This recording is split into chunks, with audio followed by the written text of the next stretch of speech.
All the streaks are over. 14 straight Final Fours, snapped. 16 straight Elite Eights, done. After struggling with injuries and inconsistencies all year long, it was ultimately all just a bit too much for UConn to repeat their tournament success from 2022. Of course, a major shout out goes to Ohio State for their performance in this game. They played pretty much the perfect game, and I'll get into it all a bit later. But for the Huskies, unfortunately, I'd have to say that this was their worst game of the season to date. So, how did UConn crash out of 2023 Women's March Madness? I'll be covering that and more in today's video. Before we start, if you're new here and enjoy the video, be sure to subscribe. For more women's basketball content like this, a like on the video would also go a really long way in helping the game of women's basketball grow on this platform. So all support is greatly appreciated.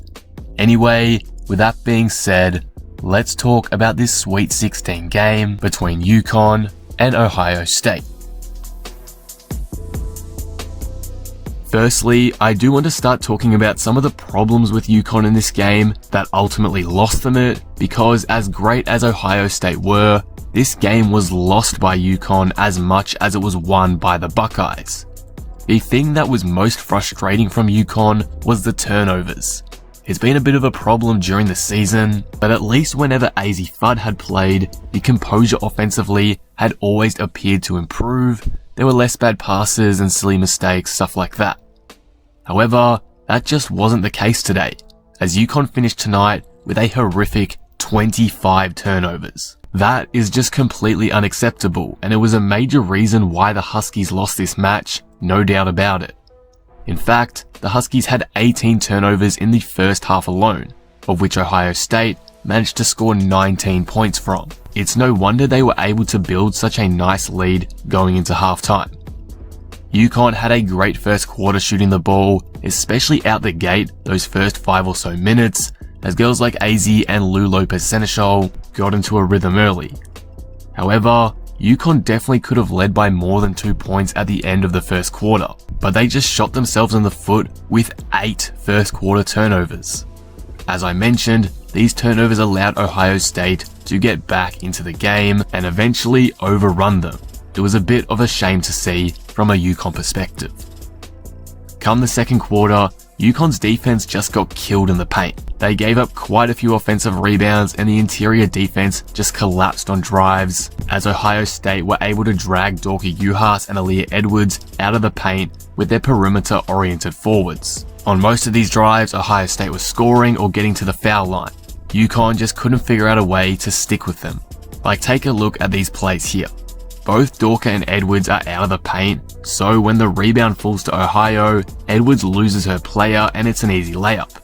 Obviously, a bit unlucky for Edwards here to be put in this situation, but this was something that I saw happening pretty often. Or here, where Azzi wasn't strong enough to deal with this drive, but Dorka was too far out of the paint to put any pressure on the layup. So it's just a nice finish for Ohio State and 2 more points for them. UConn had some opportunities to make this game closer in the second half, but they came out quite flat to me and didn't have that burst of energy like we saw in the Baylor game. The offense stagnated and it actually was becoming quite predictable, which is surprising considering all the scoring weapons UConn has on paper. Regardless, UConn just didn't have the energy they needed to battle back into this one.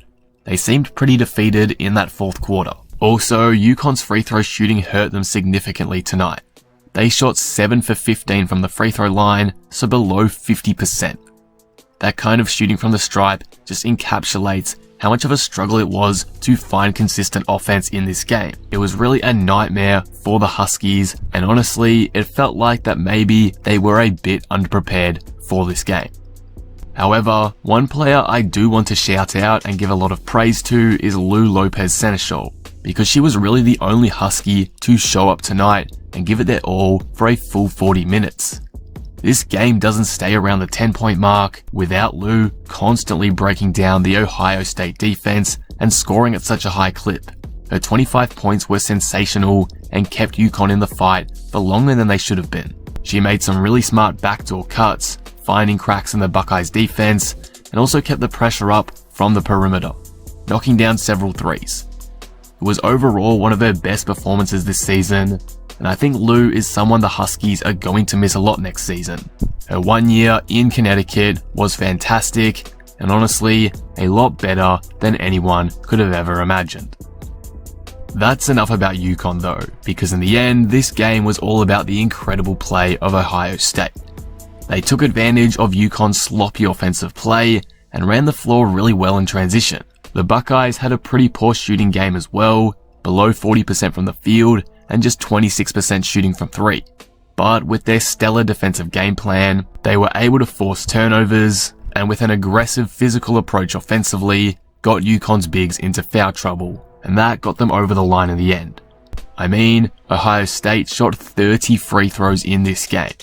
Their ability to punish UConn's interior was excellent and forced their bigs to play more timidly to avoid getting fouled out. They were able to breeze past the perimeter defense and get into the paint when they liked and took advantage of some of UConn's slower defenders like Caroline Ducharme, who I thought unfortunately struggled quite a bit defensively tonight. There were two major X factors in this game for the Buckeyes in my opinion. One is Cotie McMahon.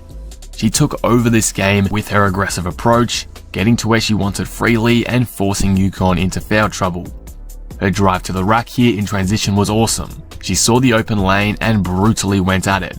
And with 3 fouls at the time, there's nothing Aaliyah Edwards could do about that. McMahon finished this game with 23 points, and if Ohio State are to keep this run going against Virginia Tech in the Elite Eight, they are definitely going to need to see another performance like this. JC Sheldon was also fantastic tonight. She put the UConn guards on their heels and forced her way to the line several times, finishing the game with 17 points and 10 free throws, which she made all of. It was a complete game from Sheldon, as she also dished out 5 assists and grabbed 7 rebounds. She was doing everything for the Buckeyes and kept the offensive tempo in check. Even when UConn made those little runs to close the margin to single digits or at one point just 5 points, she would slow the game down and ensure the Buckeyes got a good look to extend the lead again. She showed great composure tonight and will be a huge factor for Ohio State if they are to make a Final Four appearance. Overall though, while this was a pretty scrappy game and not the prettiest to watch by any means, especially from a UConn point of view who had arguably their most disappointing game of the season, it's great to see how even women's college basketball has become lately. Any team is a chance of winning on any given night. It's amazing competition. Ohio State was simply the better team today and punished UConn for their countless errors. They were completely deserving of this win, and it's going to be interesting to see how well they can ride this momentum into the Elite Eight in the next couple days.